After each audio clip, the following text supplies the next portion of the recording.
నిన్న మన ఒక పెద్ద ఆయన మాట్లాడుతున్నాడు బయటకు వచ్చి 10 నెలల తెలంగాణ ఏం కోల్పోయిందో వాళ్ళకి తెలిసి వచ్చిందని. ఏం కోల్పోయిందా? మీ ఇంట్లో 4 ఉద్యోగాలు కోల్పోయారు. అంతకుమించి తెలంగాణ సమాజం ఏమైనా కోల్పోయిందా? తెలంగాణ సమాజంలో వేలాది మందికి ఉద్యోగాలు వచ్చినాయి. తెలంగాణ సమాజంలో 22,22,062 మంది రైతులకు 18,000 కోట్ల రూపాయల రైతు రుణమాఫీ జరిగింది 10 నెలల్లో. తెలంగాణ సమాజంలో మిత్రుడు పొన్నం ప్రభాకర్ గారి రవాణా శాఖ ఆర్టీసీ 1,05,00,000 మంది ఆడబిడ్డలు ఆర్టీసీ బస్సులో ఉచితంగా ప్రయాణం చేయడంతో తెలంగాణ ప్రభుత్వం 3,541 కోట్ల రూపాయలు ఆర్టీసీకి చెల్లించింది. ఈరోజు నష్టాల ఊబిలో కూరుకుపోయిన ఆర్టీసీ లాభాల బాటలో పడ్డది. ఈరోజు డ్రైవర్లు కండక్టర్లు వాళ్ళ కుటుంబ సభ్యులు సంతోషంగా దసరా దీపావళి పండుగ చేసుకుంటున్నారు. ఈరోజు పేదోళ్ళు 200 యూనిట్లు పట్టణాలలో గ్రామాలలో తండాలలో కూడా పేదవాళ్ళ ఇంట్లో లైట్ వెలుగుతుంది అని అంటే 200 యూనిట్లు ఉచితంగా ఇవ్వడంతో 49,90,000 మంది కుటుంబాలు ఈరోజు ఉచిత 200 యూనిట్ల విద్యుత్తును ఉచితంగా వినియోగించుకుంటున్నారు. ఈరోజు మా ఆడబిడ్డలు 500 రూపాయల సిలిండర్కే దాదాపుగా 55 లక్షల కుటుంబాలు 500 రూపాయలకే ఈరోజు రాష్ట్రం మొత్తం ఆడబిడ్డలు సిలిండర్ కొనుక్కోగలుగుతారు. 1,200 రూపాయలు ఉన్న సిలిండర్ ఈరోజు 500 రూపాయలకే ఆ తల్లులకు వస్తుంది. అదేవిధంగా రాజీవ్ ఆరోగ్యశ్రీ నీ కల్తీ మందుతోనో నీ బెల్ట్ షాపులతోనో వ్యసనాలకు లోనైన కుటుంబాలు ఈరోజు ఆరోగ్యం దెబ్బతింటే 10 లక్షల రూపాయల రాజీవ్ ఆరోగ్యశ్రీ ఎక్కడైనా ప్రభుత్వ నిధులతోటి వాళ్ళు వైద్యం తీసుకునే విధంగా రాజీవ్ ఆరోగ్యశ్రీ పథకాన్ని ఈరోజు ప్రభుత్వం అమలు చేసింది 10 నెలల. ఇలా చెప్పుకుంటూ వెళ్తే 21,000 మంది టీచర్లకు 15-20 సంవత్సరాల నుంచి ప్రమోషన్లు లేకపోతే బదిలీలు లేకపోతే టీచర్లు పూర్తిగా నిరాశ నిస్పృహలకు లోనైతే 21,000 మంది టీచర్లకు ప్రమోషన్లు ఇచ్చిన చరిత్ర మా ప్రభుత్వాన్ని.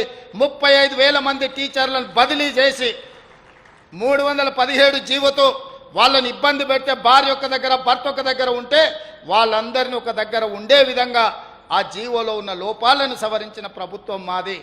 ఈరోజు చదువుకునే విద్యార్థులకు SC ST BC minority residential schools ఇచ్చినా అని చెప్పిండు. 10 ఏళ్లలో ఏ ఒక్క రెసిడెన్షియల్ స్కూల్ అయినా నిర్మాణం జరిగిందా? మీరు ఆలోచన చేయండి. ఒక పక్కన ఆయన ఉండడానికి 10 ఎకరాలలో కట్టుకున్నాడు, వాస్తు కోసం సచివాలయం కట్టుకున్నాడు 100,000 కోట్లు పెట్టి. కానీ రెసిడెన్షియల్ స్కూల్స్ పేదోళ్ళ పిల్లలు చదువుకోవడానికి ₹1 ఖర్చు పెట్టలే. ఈ ప్రభుత్వం వచ్చిన వెంబడే 100 అసెంబ్లీ నియోజకవర్గాలలో SC ST BC minority young India integrated residential schools each క్యాంపస్కి 20-25 ఎకరాల స్థలాన్ని కేటాయించడమే కాదు 125 కోట్లు ఒక్కొక్క క్యాంపస్కి కేటాయించడం. దాదాపుగా 12,000 కోట్ల రూపాయలతోని ఎస్సీ ఎస్టీ బీసీ మైనారిటీ పిల్లలు చదువుకోవడానికి అలా ప్రభుత్వం నిధులు కేటాయించి విద్యనే ఈ తెలంగాణ సమాజాన్ని నిర్మిస్తుంది, విద్యనే ఈ తెలంగాణ సమాజాన్ని ముందుకు తీసుకెళ్తుందని పేదోళ్ళ పిల్లలకు ఈరోజు మేము అవకాశం ఇచ్చినాం.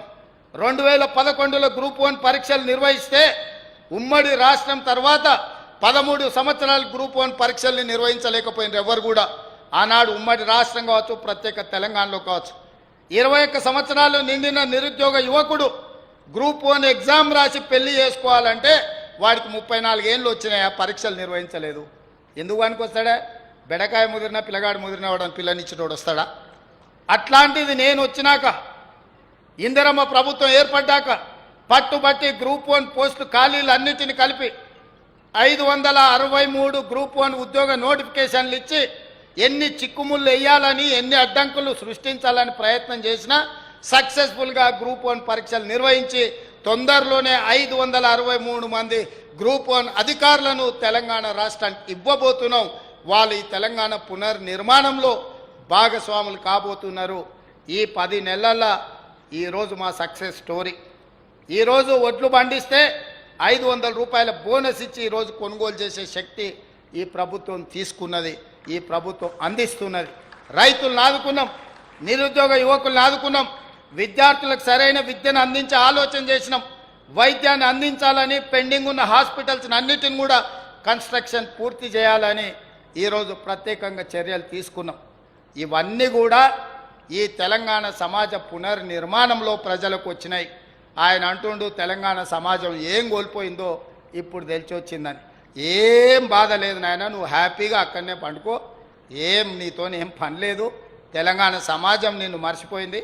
అసెంబ్లీ తర్వాత పార్లమెంట్లో గుడ్డు సున్నా ఇచ్చారు, గాడిద గుడ్డు ఇచ్చారు, అయినా కూడా నీ బుద్ధి మారలేదు.